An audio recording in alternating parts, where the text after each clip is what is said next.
নমস্কাৰ hello' beginner চেনেললৈ পুনৰ আপোনালোক সকলোকে স্বাগতম জনালোঁ। আপোনালোকৰ কাৰণে N.T.P.C বিভাগৰ ফালৰ পৰা আপোনালোকৰ কিছুমান পদ আপোনালোকৰ কাৰণে মুকলি কৰি দিয়া হৈছে 2024 চনতে।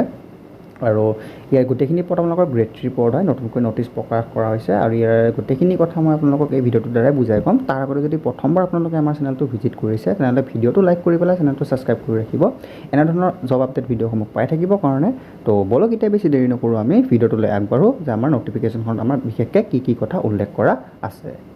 ন'টিফিকেশ্যনখন লক্ষ্য কৰে, ন'টিফিকেশ্যনত আপোনালোকে দেখিলে গম পাব যে ইয়াতে N.T.P.C ফালৰ পৰা আপোনালোকৰ পদ মুকলি কৰি দিয়া হৈছে N.T.P.C লিমিটেড। আৰু ইয়াত যিটো আপোনালোকৰ লাষ্ট ডেট দিছে এপ্লাই কৰিবৰ কাৰণে 28/9/2024। N.T.P.C ফালৰ পৰা আপোনালোকৰ 250টা টোটেল পদ মুকলি কৰি দিছে।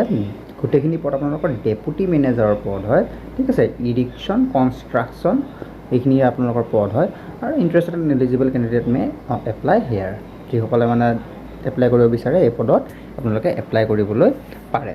তাৰপিছত যদি আপোনালোকে অকণমান তললৈ লক্ষ্য কৰে আপোনালোকে দেখা পাব যে ইয়াতে যিটো আপোনালোকৰ প্ৰথম পদটো আছে যে ডেপুটি মেনেজাৰ, ঠিক আছে। ইয়াতে আপোনালোকৰ টোটেল পদৰ সংখ্যা আছে 45টা। ইয়াৰ যিটো আপোনালোকৰ এডুকেশ্যন কোৱালিফিকেশ্যন লাগিব, ইয়াতে আপোনালোকৰ BE BTech degree in electrical at least 60%, মানে আপোনালোকৰ 60% নম্বৰ লাগিব এই পদত এপ্লাই কৰিব হ'লে।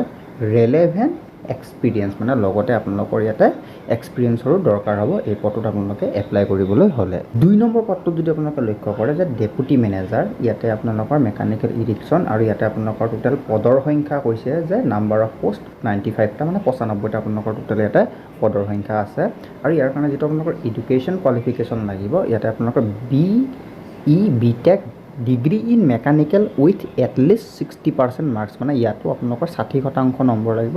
লগতে ৰেলেভেণ্ট এক্সপিৰিয়েঞ্চ, মানে ইয়াতো আপোনালোকৰ এক্সপিৰিয়েঞ্চ দৰকাৰ হ'ব আপোনালোকে এই পদটোত এপ্লাই কৰিবলৈ হ'লে। ইয়াতে আপোনালোকৰ 3 নম্বৰ পদটোত লক্ষ্য কৰিলে দেখা হ'ব যে ডেপুটি মেনেজাৰৰ পষ্ট হয়। আৰু ইয়াতে আপোনালোকৰ টোটেল পদৰ সংখ্যা আছে 35টা পদ আছে।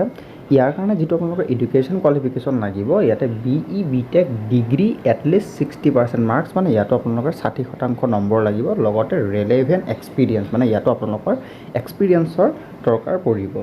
তাৰপিছতে যদি আপোনালোকে 4 নম্বৰ পদটোত লক্ষ্য কৰে, 4 নম্বৰ পদত আপোনালোকে লক্ষ্য কৰিলে দেখা পাব যে ইয়াতে আপোনালোকৰ যিটো পদ আছে ডেপুটি মেনেজাৰ চিভিল কনষ্ট্ৰাকশ্যন, ইয়াতে আপোনালোকৰ নাম্বাৰ অফ পোষ্ট আছে 75টা। কাৰণে যিটো আপোনালোকৰ এডুকেশ্যন কোৱালিফিকেশ্যন লাগিব, মানে BE BTech চিভিল এটলিষ্ট 60%, মানে ইয়াতো আপোনালোকৰ 60% মাৰ্ক থাকিবই লাগিব।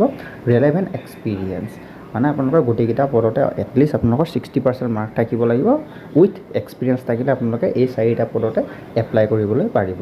আৰু ইয়াৰ যিটো আপোনালোকৰ এজ লিমিট কৈছে যে 40 বছৰলৈ আপোনালোকে ইয়াতে এপ্লাই কৰিবলৈ পাৰিব। এতিয়া age relaxation category wise age relaxation আপোনালোকে ইয়াতে পাব, যিহেতু SC আৰু ST সকলে 5 বছৰ পাব, OBC সকলে 3 বছৰ পাব, PWBD সকলে ইয়াতে 10 বছৰ আপোনালোকে এজ ৰিলেক্সেশ্যন পাব। তাৰপিছত যদি আমি ন'টিফিকেশ্যন অকণমান স্ক্ৰল ডাউন কৰোঁ আপোনালোকে তলত দেখা পাব যে ইয়াৰ যিটো এক্সপিৰিয়েঞ্চৰ আছে minimum 10 years post qualification executive experience in relevant field, মানে আপোনালোকে 10 বছৰ ইয়াতে এক্সপিৰিয়েঞ্চ থকা হ'ব লাগিব। লগতে application fees general EWS and OBCৰ কাৰণে 300 টকা লাগিব। বাকী আপোনালোকৰ SC ST PWD and female কেণ্ডিডেটৰ নীল।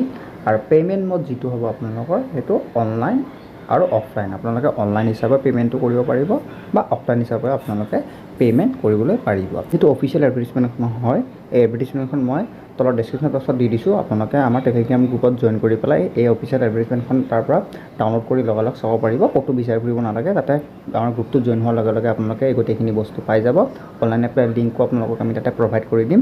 আজিৰ কাৰণে ইমানখিনি আছিল ভিডিঅ'টো। যদি আপোনালোকে ভিডিঅ'টো চাই ভাল পাইছে তেনেহ'লে লাইক কৰি পেলাই চেনেলটো ছাবস্ক্ৰাইব কৰি ৰাখিব এনেধৰণৰ জব ইনফৰ্মেটিভ ভিডিঅ'সমূহ পাই থাকিবৰ কাৰণে। তো আজিতে ইমানখিনিতে এৰিছোঁ। ধন্যবাদ। জয় আই অসম।